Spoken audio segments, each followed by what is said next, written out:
Hey, it's Jeff. It's also really early, but I'm hyped because that's just how good this episode was. We've arrived back at Naranja Academy. Probably feels good to be somewhere familiar after wandering about the wilderness all this time. Unfortunately though, even at home base, Liko's still feeling down about failing, which makes sense. It never feels good, the thought that you're lagging behind your peers. I mean, even the lookalikes are doing better, and I don't think they've even been given names yet. Anyways, Nimona and everyone else around gives this Paldea course that climactic fitting feeling as events start to unfold. The signal for all this is Dot's ping from Penny. Seems like she's about to drop some confidential information from Dot's hushed whispers. Can't help but love the feeling of being in on something exclusive too, like I want to be included, such as getting privy to the knowledge that Agate and co have infiltrated the school. As a part of League staff, Penny definitely takes her job seriously. I don't think the Explorers skirted by her notice for even a week, so Dot and her convene and discuss what they know about the Explorers in Area Zero, which is what I think the Explorers want info on. It's pretty neat too to see Dot connecting with people outside the RVs, since she started off as such a hermit. When our former shut-in lets the others know about the infiltration,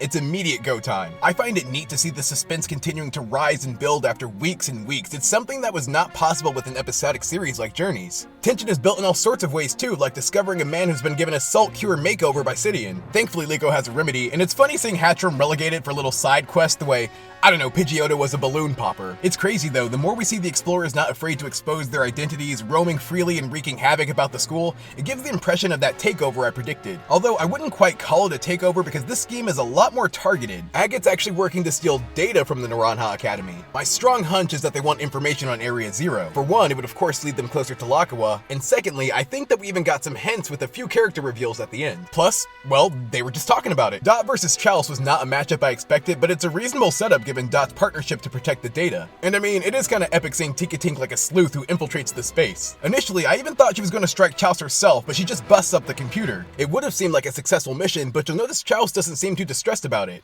So perhaps they got what they needed. You can assume so as she teleports out of there, which no one should look so voluptuous doing. Elsewhere, Liko confronts Onyx and oh, we're standing on business today. Looks to me like she's come to see the Explorers as the true threats they are because we can see Liko more serious than usual. I think she really shines when she has something to protect. At this point, she's making a strong argument for best battler of the kids too, an observation that certainly isn't lost on the onlooking Grusha. Sidian only even manages to turn the tables with its terastallization. Now, Liko's clearly at a disadvantage, and it's interesting to see her internal struggle with breaking the rules. But when your anime protagonist exclaims, "I won't lose," all bets are off. So, Liko does bring herself to terastallize, which enables her to break out of Sidian's stronghold. They strike back against him and Garganackle with an all-timer magical leaf so intense it's practically a one-shot. With this grand display, the Explorers have also come to recognize what a threat she is. As of now, Sidian knows Liko by name, and he won't soon forget. We catch Roy at the tail end of his match with Coral, and I'm not sure what changed between this episode and the last. Maybe it's the benefit of being on your home turf, but Roy's on top of his game here, scoring himself a pretty decisive win.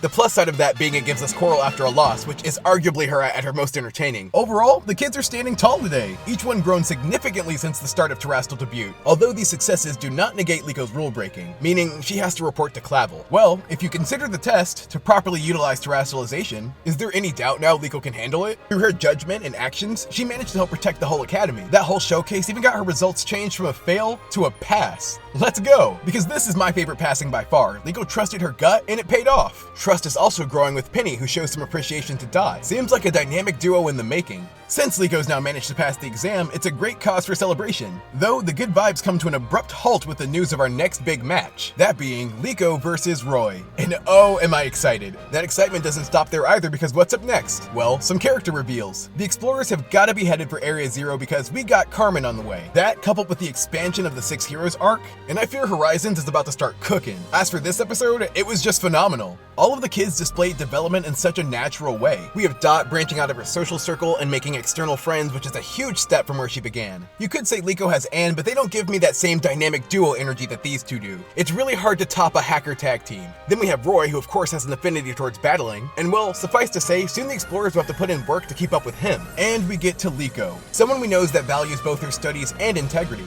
Even then, she is not afraid to be an independent thinker, and I am here for that. We get to see what she's all about when push comes to shove. In this scenario, it seemed like valuing the school and Terrapagos' safety more than her own standing. There really are so many layers to this character. All that said, it's gotta be an A for me.